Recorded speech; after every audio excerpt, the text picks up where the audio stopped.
Greetings, Arts Beatniks! It's the KC Arts Beat Report. I'm Patrick Neas. If you're a lover of Bach the way I am, I tell you, this is the summer for you. Every year, the Kansas City Baroque Consortium presents 3 great summer concerts, and this year, all 3 concerts are devoted to the music of Bach and composers in Bach's circle. And we're going to be talking to the founding director of the Kansas City Baroque Consortium about those concerts in just a second. But first, I'd like to ask you to please like this video and subscribe to the KC Arts Beat YouTube channel. And follow us on Facebook, where every day we bring you all kinds of entertaining information about the arts. We celebrate the birthdays of great composers, authors, filmmakers, and we also bring to your attention great dates in the history of the arts, as well as arts events happening in Kansas City. For example, the concerts of the Kansas City Baroque Consortium. And right now we would like to say hello to the founding director of that fine organization, Trilla Ray-Carter. Hello, Trilla. Hello, Patrick. Thank you so much for inviting me to join you today. Sure. Well, for a lot of us, there's Vivaldi, there's Handel, there are all these great Baroque composers, but Bach is the man, isn't he? He is the ultimate. He took this language of the Baroque era to its pinnacle. And in fact, it was such a high pinnacle. I think we've determined that his death in 1750 was truly the end of the Baroque era. And we know that his sons and many other composers who were coming along around that same time were already starting to write in a new style. So we really see Bach's writing as a representation of the highest form of Baroque music that we know. Well, you're giving him his due this summer. You're calling your 3-concert season a musical offering from the CIRCLE of J.S. Bach.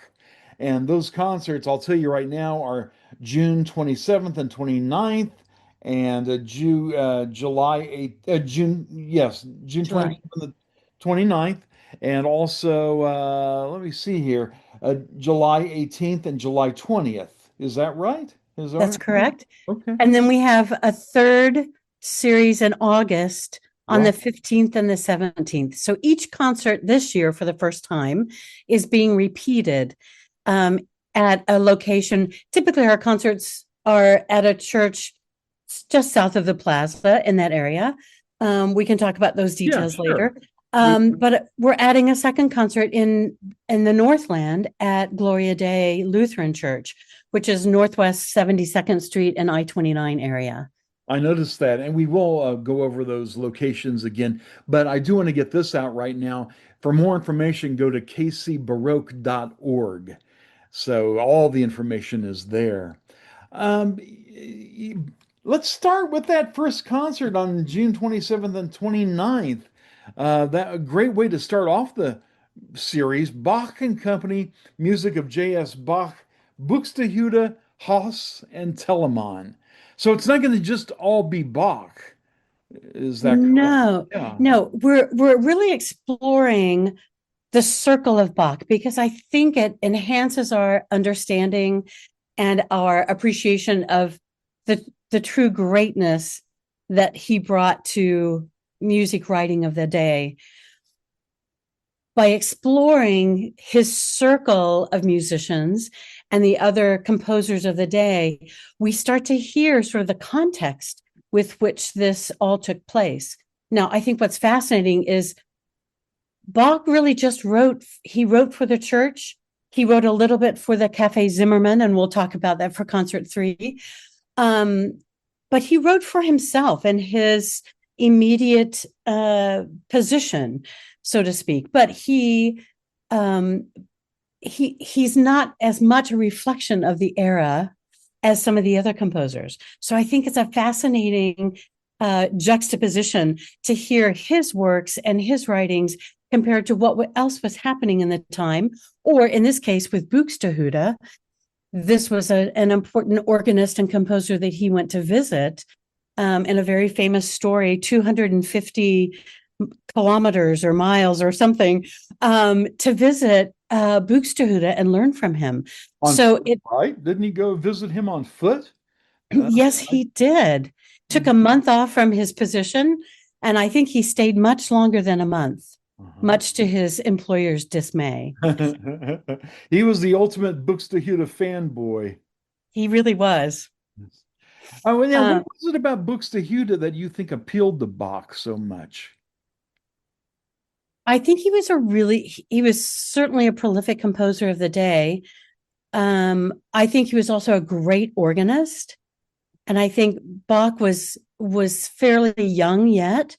And I think this was, he was trying to envision his own career in a sense. And I think he was very drawn to to Buxtehude's playing and his reputation as a great composer.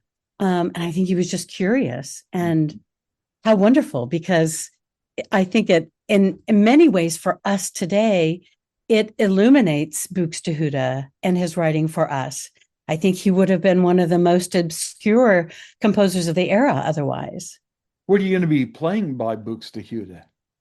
We're going to do, let me just scroll down here on my list. Sure. It's a charming work. It's a trio sonata in A minor, and it's absolutely beautiful. It's really a little bit of a chaconne or a passacaille, so it's a recurring bass line over a series of variations.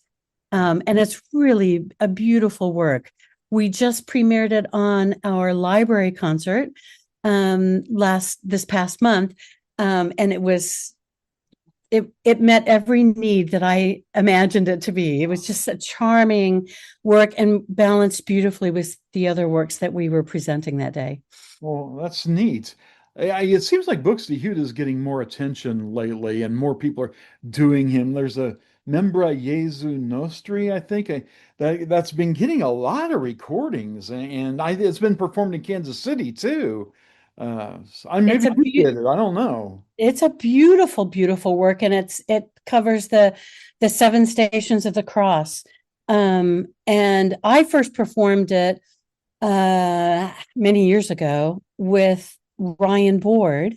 He presented it as his doctoral recital, and this was my first work with Ryan.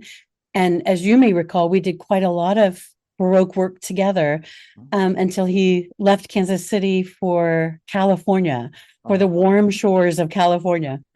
Uh, But the Member Jesu Nostri is, I think, a pinnacle work of his. And I think if you want to get a taste of Buxtehude's writing, that's the work to explore. It combines both instrumental and choral writing. So it's really lovely.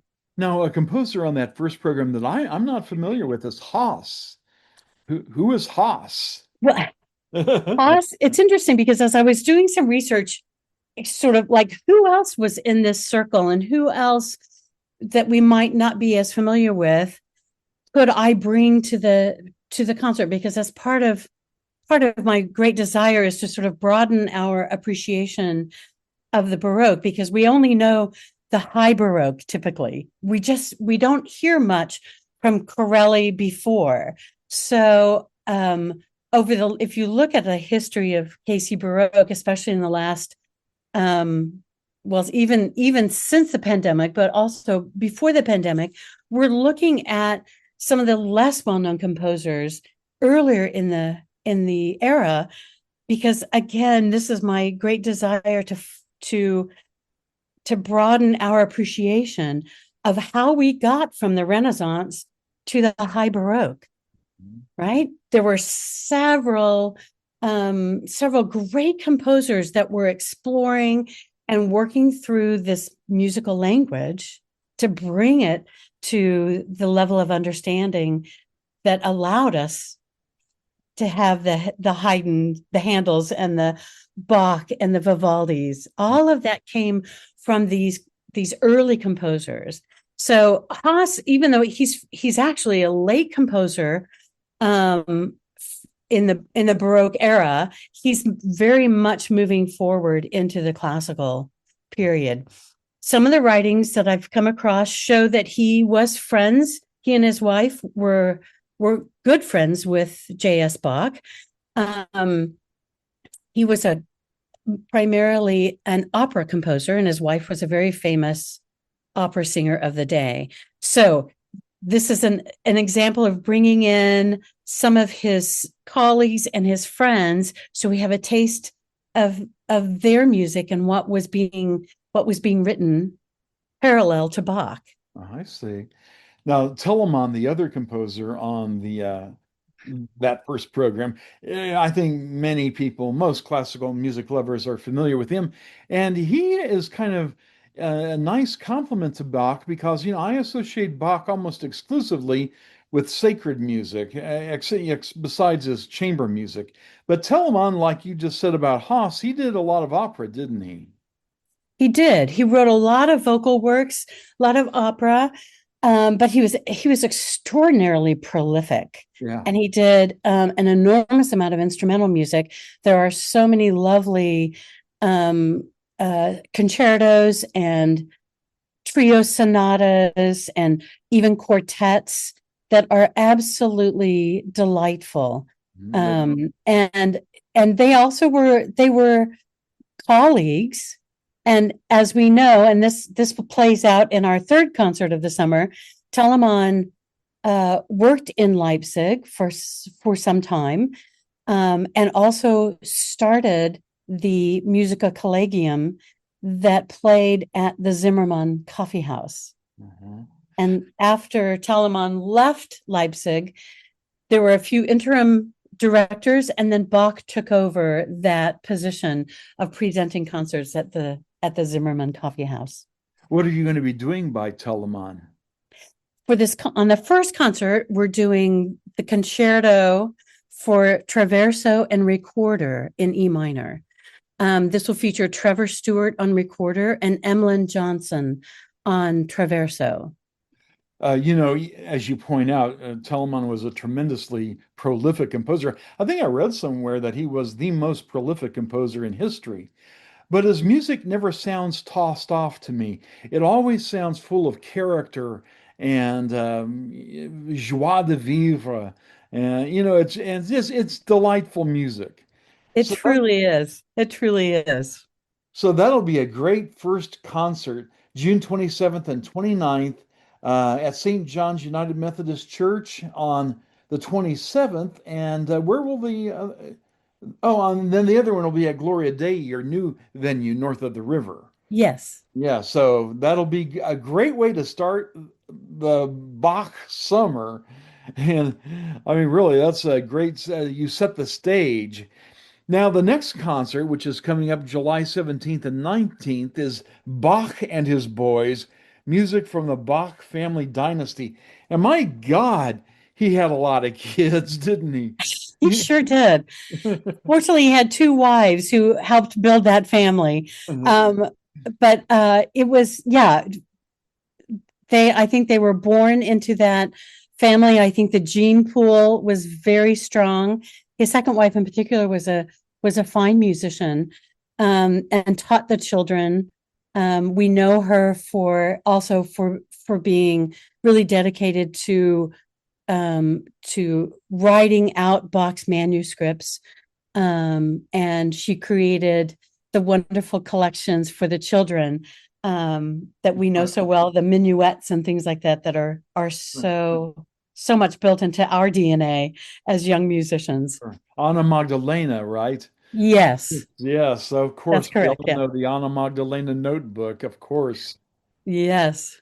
Yeah, those kids, they were receiving this musical genius from their father and their mother. Um, Yes, indeed. And as I mentioned earlier, um, I think it's fascinating to explore his son's works because, um, with Bach's death, there was already a move towards a new style of writing. And his sons in particular, I think, often referred to his father's music as the old man's music, and that it was now past. It was time to move forward. And we do see this change happening um, throughout the 1700s.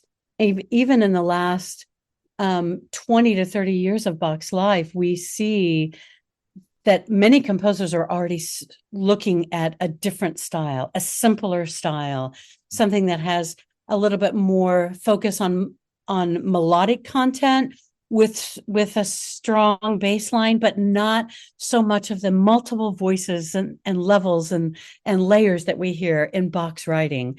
And we definitely see that in his son's writing, and son's plural apostrophe. All of them are really taking musical language into its next, on the way to the classical era. Which of his sons will you be playing on this concert? We'll do some Wilhelm Friedemann Bach, a Symphonia for strings. We'll do some Carl Philipp Emanuel Bach. We'll do, who was his Telemann was his godfather. Oh, and his second name, Philippe, is actually from Telemann. I did not know that. Wow. Yeah. So Bach and Telemann were close enough that he was asked to be a godfather to one of his sons. Yes. We've got Johann, and of course, many of them have Johann as their first name, which means that they were often called by either their second or third name. In the case of Johann Christoph Friedrich Bach, he had 3 names that they had to give him to keep him separate from all the others. Wilhelm Friedrich Ernst Bach, who was a cousin to Bach. And of course, we'll hear J.S. Bach, the violin concerto in E major, and open the program with the harpsichord concerto in F minor. I think a lot of people think all those Bach boys start to sound alike, but the more I have delved into them and listened to them, they all have distinct personalities. They truly do. And the works that we've chosen have a lot of character and a lot of unique qualities about them, instrumentation or mood. We won't do complete works of all of these. This attempt to do a bit of a survey, we've sort of chosen movements that we feel really capture the essence of the work and the composer, so that we really have a chance to hear a little bit from many of the sons. I've only recently, I hate to say this, started to seriously listen to Carl Philipp Emanuel Bach, and he blows me away. There's talking about joie de vivre, to use that term again. It is just like, it's so bubbling over with joy and fast. At least some of the music I've heard is incredibly fast. Indeed. Is that, you agree with that? Absolutely. Very virtuosic. He just had there's a lot of personality in his writing. And he was certainly probably the most famous and well-known of the Bach sons. I think his career blossomed in a way that brought a lot of people to his music and his positions throughout Germany. But I think a chance to hear all of these sons and cousins side by side really gives us a chance to see probably some influence by Bach, but also this brand new, it's almost a concert of early classical works, sandwiched between our 2 selections by J.S. Bach. It really is fascinating how their style is so different from their dad's. You can tell Bach's influence on them, but they sound, like C.P. Bach sounds very different from J.S. So it's about time these boys get their due. We're doing our best here. Yeah, really. So that's going to be the second concert on the series. Again, we're talking with Trilla Ray-Carter, who is the founding director of the Kansas City Baroque Consortium. They're doing 3 concerts devoted to Bach and his circle this coming summer. We just talked about the second concert in the series, which is happening, let's see here, July 15th. If I've got them in my head, July 15th at Village Presbyterian in Prairie Village on Mission, and the 17th at our new north location at Gloria Dei Lutheran Church. Right, good. I'm sure you do have this in your head, the Trilla. And then the final concert of the season, Bach at the Cafe Zimmermann, Coffee, Pipe, and Drink, Vice, Virtue, and Redemption.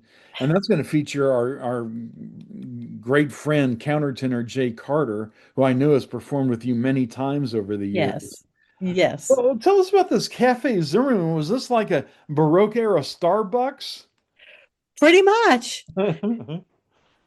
Coffee was really kind of taking hold. And Mr. Zimmerman decided to create a little coffee shop. He was also pretty good friends with Telemon, and Telemon said, we should do some concerts at the coffee shop. And so he had a special space next to the coffee shop where they could present concerts, and this became a really popular activity. And I think it's an interesting phenomenon because it sort of reflects for us as we look back this growing change in the audience for classical music.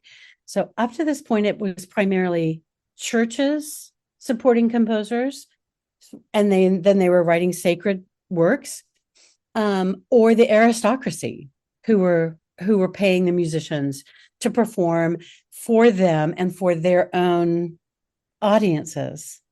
But we start to see in this late Baroque era that democracy and the concepts of democracy are starting to filter in, and some of the aristocracy are losing their income from the land, the people who are renting their land and farming their land. Lots of changes were happening. And so we see a trend even in music making that it became much more available to the commoner, to the middle class. And so we see this Cafe Zimmermann serving that purpose. And not only is it to broaden the audience, but we also see that women are allowed to come to these concerts. Now, they weren't allowed to go to the cafe and sit down and have coffee together, but they could come to the concerts. So the concerts were open to women. I know. I see the look on your face, Patrick. Yeah, well, was the concert area of the cafe separate from the coffee drinking area? Yes. I see. But they could serve coffee in the performance space. So women could women. But well, women they could participate as long as they were attending the concert in the concert space. Ever since we started letting you drink coffee, it's all gone downhill from there. Look what it's brought to us, right? Yes. Well, tell us about the composers you're going to play on this program. So this concert was in many ways the biggest challenge to program. And I'm going to tell you a little story about the process and show you and explain where we got this crazy title of Coffee, Pipe, Drink, Vice, Virtue, and Redemption. I'll start with the invitation to Jay to play with us. First, we talked about him performing on our July concert. And so he chose this wonderful cantata. Let me just pull it up here so I can give you a good representation of its title. Let's see, where is it? Widerstehe doch der Sünde. I am not a great German speaker, but it's something like that. It translates as just resist sin, and it is a sacred cantata. It is absolutely stunning. When he called back and he said, I've got some recording dates and I think it's going to interfere with my availability for July. Could you put me on the August concert? And I thought, well, it's going to be at the Zimmermann Coffee House, and that's a sacred cantata. I don't know how we're going to fit that in, but I wanted it because it's so gorgeous. And I thought, well, I'm just going to play around with this. So I I started to dream up my theme and my concept for the concert. And I just still had a hard time figuring out how are we going to fit in this sacred cantata. Well, as we explored these concepts and ideas for the concert, I was researching what music was often performed there, and found out that, not only was coffee the main presentation at the coffee house, but in fact, Bach had written a coffee cantata, which was about a young woman who was addicted to coffee, and her father was trying to get her to give up this terrible habit so that she could attract the right kind of gentleman. And she snuck around and figured out a way to find the men who could possibly marry her, that would allow her to drink. Oh, So wow. it's a quite comical little cantata. We're doing just an excerpt or two from that. But Bach also wrote a piece called So oft ich meine Tabakspfeife, or something close to that. And that's about smoking a pipe. And we thought, well, that would be really fun to pair with the coffee cantata. And then, of course, there's the wonderful Purcell drinking songs that fit into this idea. I'm not sure Purcell ever made an appearance at Zimmermann's, but he was a great frequencer of bar scenes in England. So we started to pair this off, and we thought, and I saw this theme of vice coming through, and the father of the young woman in the coffee cantata trying to bring out her virtue. And suddenly I saw the cantata that Jay had presented, Just Resist Sin, as the redemption for this theme. So It worked out beautifully. I think it will be fun. I don't want to downplay the sacredness of this wonderful cantata that Jay is doing, but I think it puts it in a really fun context for this wonderful concert we're doing. For sure. I think a lot of people think of Bach as this austere Lutheran. Did he imbibe himself in coffee and tobacco? Do you know? To be honest, I don't know, but I can't imagine that he wouldn't. Uh-huh. I mean, why not? Especially when you got 20 kids, you got to have something. That's right. That's right. There has to be something for you somewhere. Well, I mean, that just sounds like a great idea and a lot of fun too. And I do not know those cantatas very well myself, the coffee and the tobacco, but I understand they're very fun and they're not admonishing. Yeah. They're really They're delightful little arias that we're including, and help, I think, tell this story of the growing love of coffee and how coffee houses became sort of a meeting place. And so grateful that eventually women were allowed. Yeah. Well, you can imagine what Bach would think now when you can go through a drive-through any time of the day, get a That's right. That's right. triple iced latte. He That's probably would right. have been doing that if he were around today.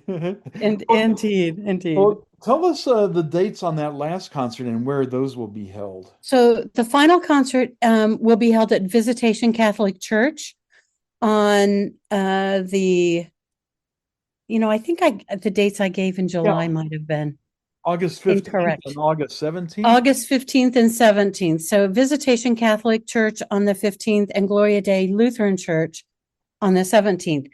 And the concert dates for August, can we just revisit that? Yeah, well, why don't we revisit all of them? Okay. Give us the first concert, second concert, and third concert. Okay. Let's see if I've got them all here. Where I can read them off. So the first concert is Bach and Company, music from the Circle of Bach with music of J.S. Bach, Buxtehude, Haas, and Telemann. And that is the 27th of June at St. John's United Methodist Church. That's at 69th and Ward Parkway. And the second performance of that program is at Gloria Dei Lutheran Church which is at Northwest 72nd Street near I-29. The second concert for the summer is Bach and His Boys, music from the Bach family dynasty. And those dates are July. I'm just going to bring this up to make sure I'm getting the right dates, because I think this is the incorrect date I mentioned earlier today. July 18th at Village Presbyterian Church on Mission in Prairie Village, and July 20th at our North location, Gloria Dei Lutheran at 72nd and I-29, Northwest 72nd. And then the final concert in August is on the 15th at Visitation, one of our favorite venues as well. And these Friday night concerts are at 7:30 p.m. And that will be on the, sorry, I'm in the wrong month already. The 15th, Friday the 15th, and the 17th at Gloria Dei up north. The Gloria Dei concerts on Sundays are at 3:00. Trilla, a lot of people look forward to summer, but I find summer in Kansas City to be pretty dang miserable. But you guys make it tolerable. Thank you, Patrick. I was motivated to do something in the summer because Kansas City is a very busy arts town. And when we first started our organization, I knew that it would take a while for us to build an audience. And I thought, what better way? There were two reasons. What better way to build an audience in the summer when there's a dearth of activities, far less activities to enjoy. So less competition for our audiences. But also, I think part of it is the fact that my schedule, I mean, this is one of the hats I wear. My schedule during the regular year is very busy, and I knew that I would have more time to invest and to prepare for a big summer series than trying to fit it in with all the other things happening during the school year. So, well, we're very grateful you do that. I mean, I know you're super busy and you handle so many different tasks with Kansas City Baroque Consortium. It's your baby, but it's a wonderful escape in the summertime. These air-conditioned venues, enjoy some wonderful music. It's a great escape. And for that last concert, do grab yourself an iced latte either before or after, and you'll celebrate that coffee and cantata just perfectly. So, absolutely. Trilla, it's always so much fun talking to you, and your concerts are always so creative, and they're also so fun. They reflect your personality so well. And for people, if you want to get tickets and more information, go to kcbaroque.org. Thank you so much, Trilla. It's been a great pleasure, Patrick. Thank you so much for having me today. You bet.